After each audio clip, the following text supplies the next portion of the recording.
vrai et faux. Le faux dans le sens où l'éco-anxiété a commencé à être développée, enfin utilisée comme mot dans les années 70, quand on a commencé à prendre conscience de ce qui se passe dans le monde au niveau du climat, des fondements de la biodiversité. Et vrai dans le sens où c'est relativement récent, notamment avec l'utilisation par les médias depuis les années 90.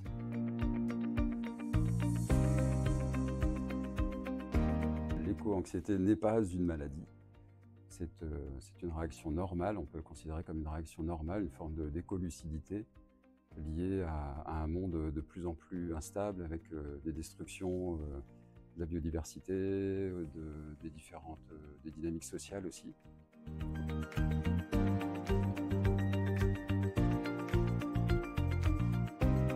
Alors faux, l'éco-anxiété n'est pas que liée aux catastrophes naturelles. Je pense à la déforestation, à la qualité de l'air, des sols, les migrations climatiques, tous les fondements de la biodiversité en général, mais pas simplement les phénomènes naturels ou le réchauffement climatique.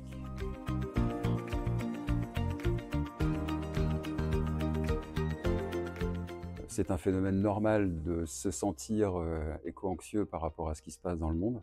Encore, il faudrait voir de quoi on parle quand on parle d'écologistes. Les scientifiques qui travaillent sur ces sujets-là, les pêcheurs, les personnes qui travaillent en lien avec la forêt, enfin directement avec le vivant, peuvent ressentir très fortement des phénomènes d'éco-anxiété.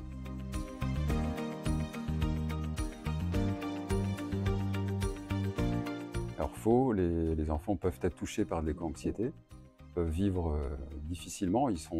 Quand on est enfant, on est particulièrement sensible à notre environnement, à ce qu'on a autour de nous, avec un besoin à la fois de rassurer, mais sans mentir, de rassurer et de pouvoir aussi accompagner les enfants en fonction de leur âge, avec des mots qu'ils peuvent entendre, comprendre, de les accompagner aussi pour voir eux, qu'est-ce qu'ils peuvent faire en lien avec leurs amis, avec l'école, en famille.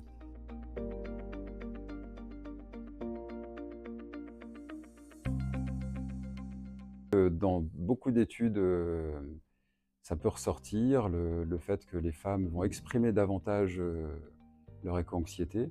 Les hommes vont moins l'exprimer sous forme d'émotion, vont moins le verbaliser.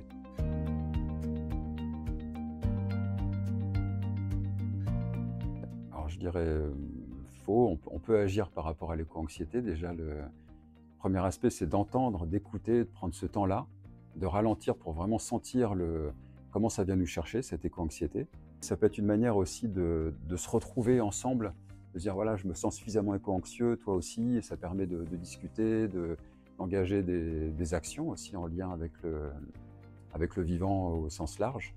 Et en même temps, il y a besoin d'être attentif à ça. Si on reste que focalisé sur l'urgence très court terme, on peut aussi se griller, finir avec un burn-out, avec une dépression, avec une expression trop violente.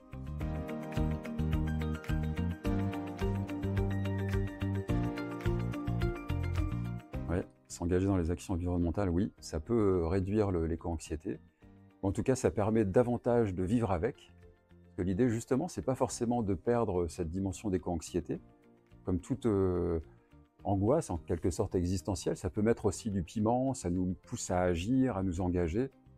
Mais c'est plutôt de voir qu'est-ce qu'on peut en faire, comment on peut trouver quelque chose de suffisamment joyeux, enthousiasmant, engageant, dans du collectif, et de reconstruire un monde tel qu'on a envie de le voir vivre pour nous, notre génération, nos générations, et puis aussi pour les générations futures à venir, que ce soit les humains, et puis aussi tout le vivant sur notre belle planète.